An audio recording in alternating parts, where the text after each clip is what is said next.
नमस्कार मित्रों, आपका स्वागत है न्यूराइज क्लासेस पर। आशा करते हैं आप सभी लोग अच्छे होंगे। आइए बात करते हैं, आज है 31 मार्च और 31 मार्च की जितनी भी महत्वपूर्ण करंट अफेयर बन सकती है, आइए उन पर चर्चा करेंगे। साथ में कुछ महत्वपूर्ण फैक्ट भी जानेंगे, जैसे कि आरओ का पेपर है 27 जुलाई में, उस पर किस तरीके से प्रश्न पूछे जाते हैं और जो स्टेट पीसीएस होते हैं उसमें किस तरीके से प्रश्न पूछे जाते हैं और जो भी 10+2 की परीक्षाएं होती हैं उसमें किस तरीके से प्रश्न पूछे जाते हैं। यहाँ पे सभी प्रश्न जो है सम्मिलित किए जाते हैं। आइए बात करते हैं, अगर आपको इसकी पीडीएफ चाहिए तो न्यूरा टेलीग्राम चैनल ज्वाइन कर लीजिए, वहाँ पे आपको इसकी पीडीएफ प्राप्त हो जाएगी। यहाँ पे पहला प्रश्न दिया है, हाल ही में दुनिया की सबसे बड़ी स्टील कंपनी कौन सी बनी। तो यहाँ पे बताना है कि हाल ही में जो है दुनिया की सबसे बड़ी जो है स्टील कंपनी बन चुकी है, कौन सी कंपनी बनी है ये बताना है यहाँ पे। तो इसका जो राइट आंसर हो जाएगा वो आंसर नंबर फर्स्ट वाला हो जाएगा। JSW बन चुकी है। JSW जो स्टील कंपनी वो बन चुकी है दुनिया की सबसे बड़ी स्टील कंपनी। ठीक है, इसने किसको पीछे छोड़ा है तो जो है न्यू कॉर्प USA की कंपनी है स्टील कंपनी, इसको पीछे छोड़कर जो बन गई है JSW स्टील कंपनी जो है दुनिया की सबसे बड़ी स्टील कंपनी बन चुकी है। केवल यही प्रश्न पूछा है कि कौन सी कंपनी बन चुकी है। आगे बात करते हैं, हाल ही में किस देश ने फेसबुक पर प्रतिबंध लगा दिया। तो यहाँ पे बताना है कि हाल ही में जो है किस देश ने प्रतिबंध लगा दिया है फेसबुक पे, जो भी सोशल मीडिया प्लेटफॉर्म है फेसबुक, उस पर प्रतिबंध लगा दिया है किस देश ने। तो यहाँ पे दिया है सिंगापुर, दिया है डेनमार्क, दिया है माल्टा, दिया है पापुआ न्यू गिनी दिया है। तो ये जो है पापुआ न्यू गिनी ने लगा दिया, ऑप्शन नंबर हो जाएगा 4 वाला। अगर बात करते हैं, इसने जो है 2018 में भी 1 महीने के लिए प्रतिबंध लगाया था। इसने प्रतिबंध इसलिए लगा दिया कि इसमें जो है पोर्नोग्राफी वाली वीडियो हैं और भी जो है फेक न्यूज़ है तो ये दिखाई जाती है, इसलिए जो है पापुआ न्यू गिनी ने प्रतिबंध लगा दिया है फेसबुक पे। ठीक है, आइए आगे बात करते हैं अगले प्रश्न की। आगे बात करते हैं, हाल ही में 26 मार्च को किस आयोग ने घोषणा की कि देश के प्रत्येक जिले में विवाह पूर्व परामर्श केंद्र खोले जाएंगे। अब यहाँ पे देखिए, जब भी विवाह होता है तो आपने गांव में देखा होगा कि विवाह से पहले जो विवाह करवाने वाला होता है जो बीच में वो परामर्श देता है। तो वैसे ही अगर देखा जाए वही प्रणाली के रूप में देखा जाए तो 26 मार्च को किस आयोग ने यहाँ पे पूछा है कि एक घोषणा की है कि देश में जो है प्रत्येक जिले में क्या होगा, विवाह पूर्व परामर्श केंद्र खोले जाएंगे। तो यहाँ पे दिया है राष्ट्रीय मानवाधिकार दिया है, राष्ट्रीय महिला आयोग दिया है, अन्य पिछड़ा वर्ग आयोग दिया है और इनमें से कोई नहीं। तो ये जो है राष्ट्रीय महिला आयोग ने, ठीक है, ऑप्शन नंबर 2 वाला सही हो जाएगा। ठीक है, ऑप्शन नंबर 2 वाला सही हो जाएगा, इसका ये पॉइंट महत्वपूर्ण बन जाता है। अगर बात करते हैं, इस आयोग ने जो है 11 राज्यों में 23 जो है केंद्र खोल रखे हैं, अब प्रत्येक जिले में जो है केंद्र खोले जाएंगे, ये बताया गया है इस आयोग के द्वारा। तो इतनी चीज़ें आपको याद रखना, आपको कमेंट करके बताना है राष्ट्रीय महिला आयोग की अध्यक्ष कौन है। अगला प्रश्न है, हाल ही में 26 मार्च को नई दिल्ली में ripples of change gender transformative rural wash programmes in India का विमोचन किसने किया। एक ये पुस्तक है, ठीक है, बुक है, और इसका विमोचन किसके द्वारा किया गया है। यहाँ पे जो नई दिल्ली में किया गया 26 मार्च को, लेकिन किसके द्वारा। तो यहाँ पे अमित शाह दिया है, CR पाटिल दिया है, नरेंद्र मोदी दिया है, S जयशंकर दिया है। तो ये जो है किया गया है किसके द्वारा किया गया है, तो ये जो है CR पाटिल के द्वारा, ये क्या है, केंद्रीय जल मंत्री, इनके द्वारा किया गया है, याद रखिए। अगर इस पुस्तक की बात करें तो इसमें ग्रामीण वास पर 10 कहानियां हैं। ठीक है, उसके अलावा बात करते हैं ये पुस्तक किसने पब्लिश की है, तो ये जो है पेय और स्वच्छता, जो पेयजल है स्वच्छता विभाग है उसके द्वारा यूनिसेफ के सहयोग से इसको प्रकाशित किया गया। अब ये भी पूछा जा सकता है कि किसके सहयोग से जो है प्रकाशित किया गया, तो यूनिसेफ के सहयोग से प्रकाशित किया। किसने प्रकाशित किया है, तो पेयजल और स्वच्छता विभाग ने। ठीक है, आइए आगे बात करते हैं। अगला प्रश्न दिया, राष्ट्रीय पर्यावरण सम्मेलन 2025 के संदर्भ में सही उत्तर चुनिए। यहाँ पे महत्वपूर्ण बन जाता है, ठीक है, ये पॉइंट पूछा जरूर जाएगा। राष्ट्रीय पर्यावरण सम्मेलन जो हुआ है हाल ही में 2025 में, उसके संदर्भ में सही उत्तर चुनना है। तो आइए देख लेते हैं। तो यहाँ पे बात करते हैं, इसका आयोजन राष्ट्रीय हरित अधिकरण द्वारा 29 और 30 मार्च को विज्ञान भवन नई दिल्ली में किया गया। अब यहाँ पे देखिए, अब बल्लायर में पूछा जाएगा कि इसका आयोजन कहाँ पे किया गया, तो यहाँ पर बताया गया है कि नई दिल्ली में किया गया। दूसरा कथन दिया, इसका उद्घाटन राष्ट्रपति द्रौपदी मुर्मू के द्वारा किया गया। ठीक है, द्रौपदी मुर्मू के द्वारा किया गया है। ठीक है, फिर यहाँ पे दिया, इसमें 4 तकनीकी सत्र भी आयोजित किए गए। तो देखिए, अगर बात करते हैं राष्ट्रीय पर्यावरण सम्मेलन की, तो इसका आयोजन जो है राष्ट्रीय हरित अधिकरण के द्वारा 29 और 30 मार्च में विज्ञान भवन नई दिल्ली में किया गया, बिल्कुल ठीक है। ठीक है, उसका उद्घाटन जो है प्रेसिडेंट के द्वारा किया गया और इसमें 4 जो है तकनीकी सत्र भी आयोजित किए गए। तो तीनों कथन सही हो जाएंगे, ऑप्शन नंबर हो जाएगा डी वाला। आइए आगे बात करते हैं। अगला प्रश्न दिया है, हाल ही में किस राज्य सरकार ने भागीरथ ऐप का शुभारंभ किया? तो यहाँ पे बताना है हाल ही में एक राज्य है ऐसा जिसने भागीरथ ऐप लॉन्च किया है, वो बताना है किसने किया है। तो यहाँ पे उत्तर प्रदेश दिया है, बिहार दिया है, उत्तराखंड दिया है और पश्चिम बंगाल दिया है। तो ये जो है उत्तराखंड ने, ठीक है, ऑप्शन नंबर हो जाएगा थर्ड वाला, उत्तराखंड ने लॉन्च किया है। ठीक है, ऑप्शन नंबर सी वाला सही हो जाएगा। अब आइए थोड़ा सा और चर्चा करते हैं इसमें बात करते हैं। तो ये जो है उत्तराखंड के सीएम कौन है? तो पुष्कर सिंह धामी है। ठीक है, अब बात करते हैं इसको जो है 28 मार्च को देहरादून से जो है जल संरक्षण अभियान 2025 शुरू किया है और उसी के अवसर पर जो है क्या ऐप लॉन्च किया है? तो भागीरथ ऐप भी लॉन्च किया है। ठीक है, आपको ये याद रखिएगा कि उत्तराखंड में अभी हाल ही में जो है जल संरक्षण अभियान 2025 शुरू किया गया है। किसके द्वारा? तो उत्तराखंड के जो सीएम है पुष्कर सिंह धामी, उन्होंने शुरू किया है। और इसका थीम क्या है? तो थीम है धारा मेरा, नोला गाँव मेरा, प्रयास मेरा। तो ये जो थीम है याद रखिएगा। उसके अलावा यहाँ पे अभियान पूछा जा सकता है। अब यहाँ पे उत्तराखंड की बात है तो उत्तराखंड में बात करते हैं तो जिम कॉर्बेट नेशनल पार्क है। उसके बाद जो है उत्तराखंड में पहला ऐसा राज्य बन गया है यूसीसी लागू करने वाला, तो इसलिए भी चर्चा में आया था। याद रखिएगा उत्तराखंड के बारे में भी इतनी चीज़। आइए आगे बात करते हैं अगले प्रश्न की। तो यहाँ पे अगला जो प्रश्न दिया है, नौसेना अभ्यास इंद्र 2025 के संदर्भ में सही उत्तर चुनिए। तो आइए चुन लेते हैं। ये भारत रूस के बीच 28 मार्च से 2 अप्रैल 2025 तक 2 चरणों में आयोजित किया जा रहा है। फिर दूसरा दिया है, इसके 14वें संस्करण का आयोजन बंगाल की खाड़ी में चेन्नई तट पर किया जा रहा है। तीसरा दिया है, इसका पहला संस्करण मई 2003 में भारत के पश्चिमी तट पर हुआ था। तो यहाँ पे जो है तीनों कथन सही है। ठीक है, तीनों कथन सही है। किसके संबंध में? तो अभ्यास इंद्र जो है उसके संबंध में। तो भारत और रूस के बीच हो रहा है।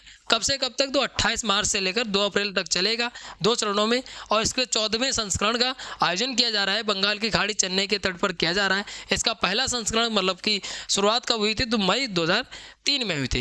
ये तीनों कथन सही है। अब देखिए वन लाइनर में अगर 10+2 में कैसे पूछा जाएगा तो इसका संस्करण पूछा जा सकता है कि अभ्यास इंद्र का कौन सा संस्करण आयोजित किया गया है या किन देशों के बीच हुआ है।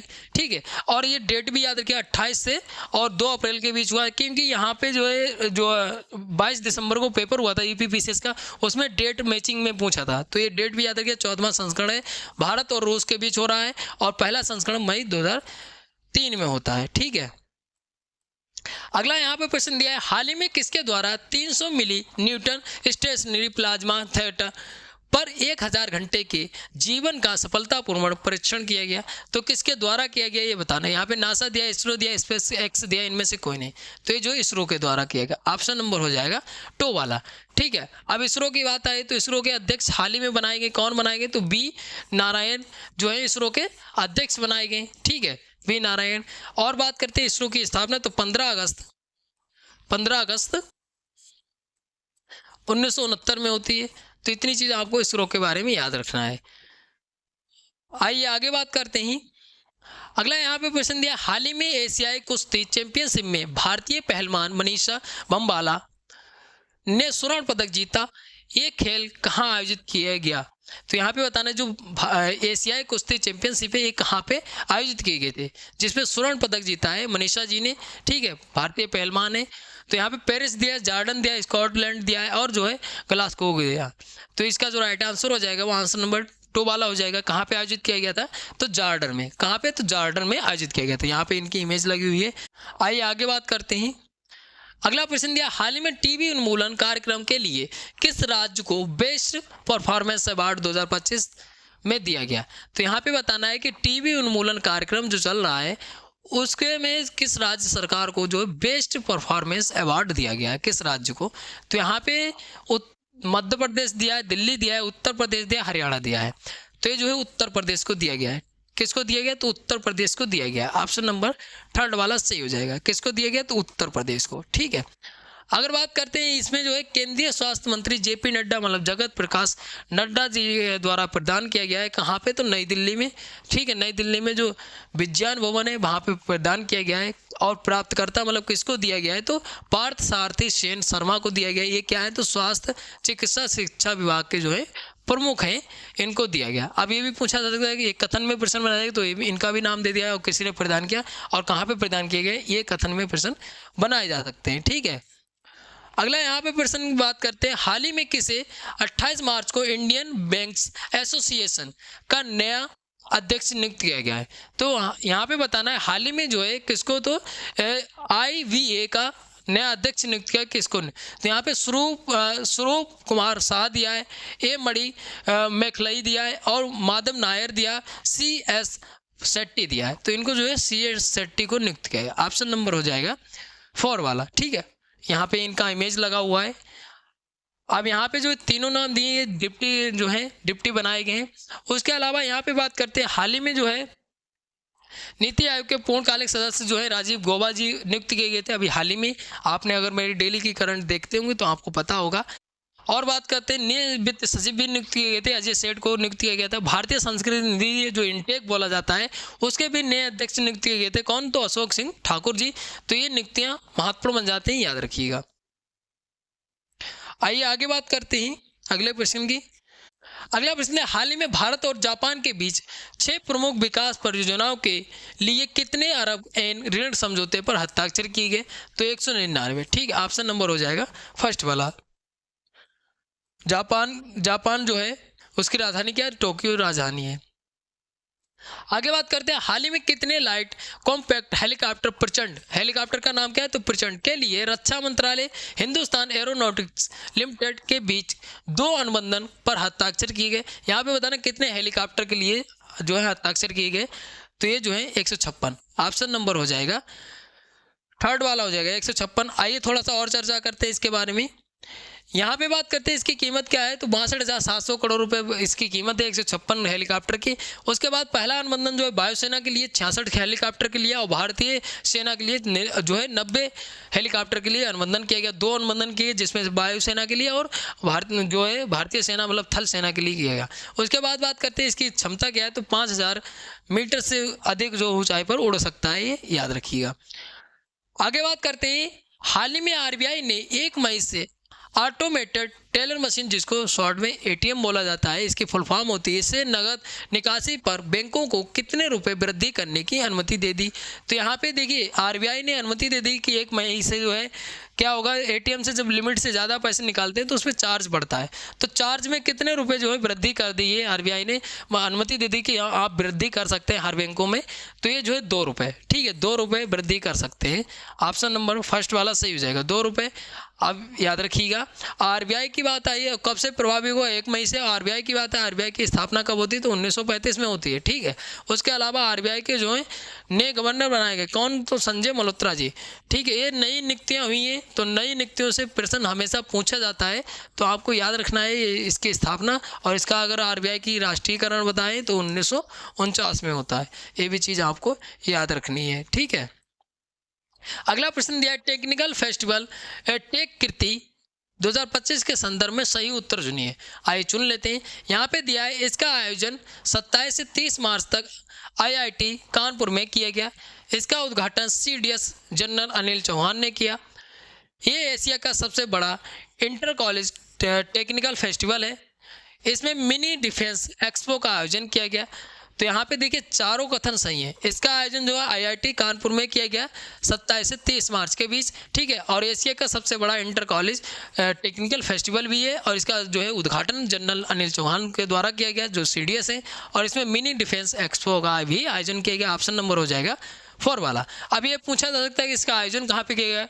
10+2 में इस तरीके से प्रश्न बनाया जा सकता है। ठीक है, अगला यहाँ पे प्रश्न दिया है विकसित भारत युवा संसद महोत्सव 2025 के संदर्भ में सही उत्तर चुनिए। तो आइए चुन लेते हैं। इसका आयोजन 28 से 29 मार्च तक लखनऊ विधानसभा में किया गया। इसका उद्घाटन मुख्यमंत्री योगी आदित्यनाथ ने 28 मार्च को किया। ये युवा कार्यक्रम खेल मंत्रालय के द्वारा आयोजित किया गया।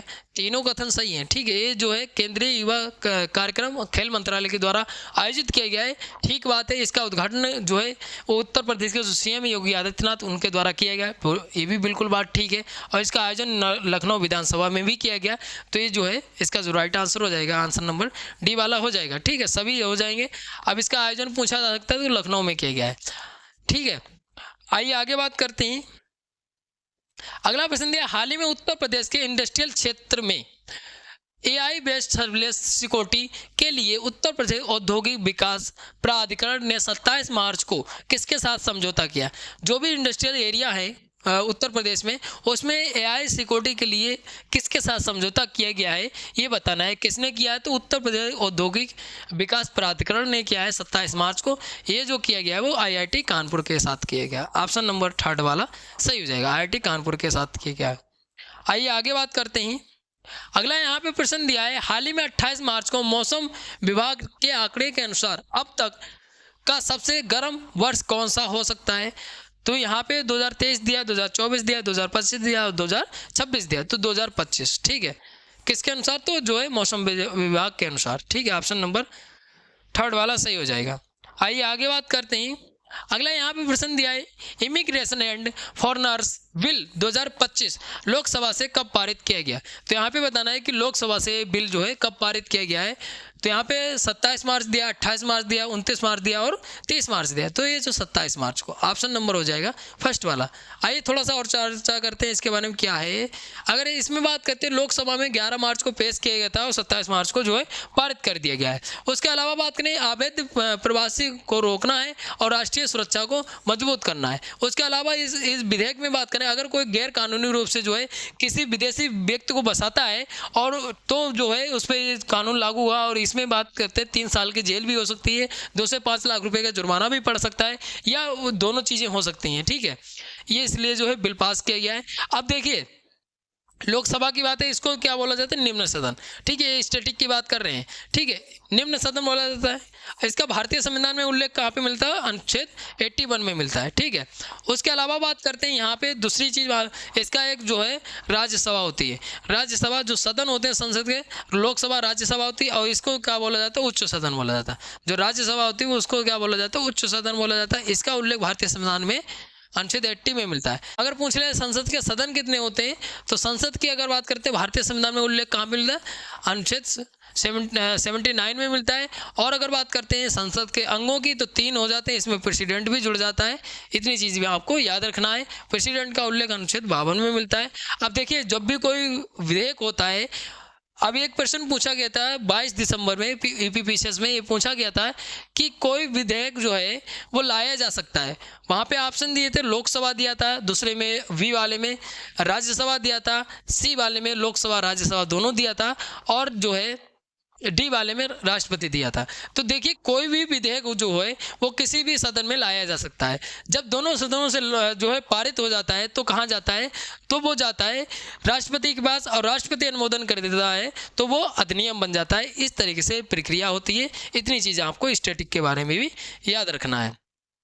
आगे बात करें, हाल ही में राष्ट्रीय आपदा प्रबंधन संशोधन विधेयक 2024 लोकसभा से कब पारित किया गया? तो ये भी जो है लोकसभा से 27 मार्च को ही पारित किया गया। ऑप्शन नंबर फर्स्ट वाला सही हो जाएगा। कौन सा है? तो राष्ट्रीय आपदा प्रबंधन संशोधन विधेयक 2024 है, ठीक है। इसमें क्या किया गया? इसमें जो शहरी आपदा केंद्र भी खोले जाएंगे, इसमें अनुमति दी गई, राज्य भी अपना जो है आपदा प्रबंधन प्राधिकरण खोल सकता है, तो ये इसमें अनुमति दी गई है, ठीक है। ये चीज़ आपको याद रखनी है। अगला यहाँ पे प्रश्न दिया, हाल ही में 28 मार्च को भारत के पड़ोसी देश म्यांमार में कितनी तीव्रता वाला भूकंप आया? तो म्यांमार में अभी हाल ही में 28 मार्च को भूकंप आया था, वो कितनी तीव्रता थी? तो यहाँ पे 7.1 दिया, 7.7 दिया, 7.2 दिया है, 7.9 दिया, तो 7.7, ठीक है। ऑप्शन नंबर हो जाएगा 2 वाला।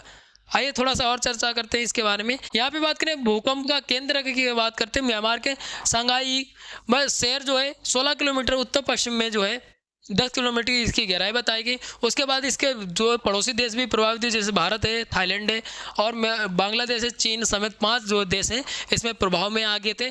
उसके अलावा जो थाईलैंड है उसने जो है इमरजेंसी भी इस जो है भूकंप के बारे क्या कर दिया था, इमरजेंसी घोषित कर दिया था, ठीक है। और यहाँ पे सबसे महत्वपूर्ण जो पॉइंट बन जाता है, ठीक है, सबसे महत्वपूर्ण बन जाता है ऑपरेशन ब्रह्मा, जो मानवीय सहायता के लिए ऑपरेशन ब्रह्मा किसके द्वारा चलाया गया? तो भारत के द्वारा।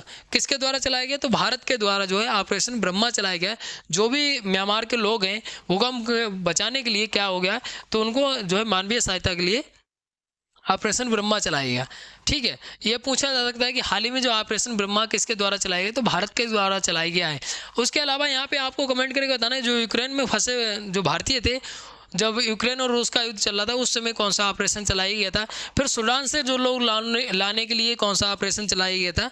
ये आपको कमेंट करके बताना है। ठीक है, तो यहाँ पे जितने भी महत्वपूर्ण प्रश्न बन सकते थे 31 मार्च के यहाँ पे चर्चा किया है। आशा करते हैं आपको वीडियो अच्छी लगी, अच्छी लगी लाइक शेयर कमेंट करिए। अगर कोई डाउट बचता है या आपको कोई प्रश्न है तो आप कमेंट करके पूछ सकते हैं। मिलते हैं अगले वीडियो में, तब तक के लिए धन्यवाद। और चैनल को जरूर सब्सक्राइब कर लीजिए ताकि आपकी तैयारी जो है बेहतर हो सके। धन्यवाद।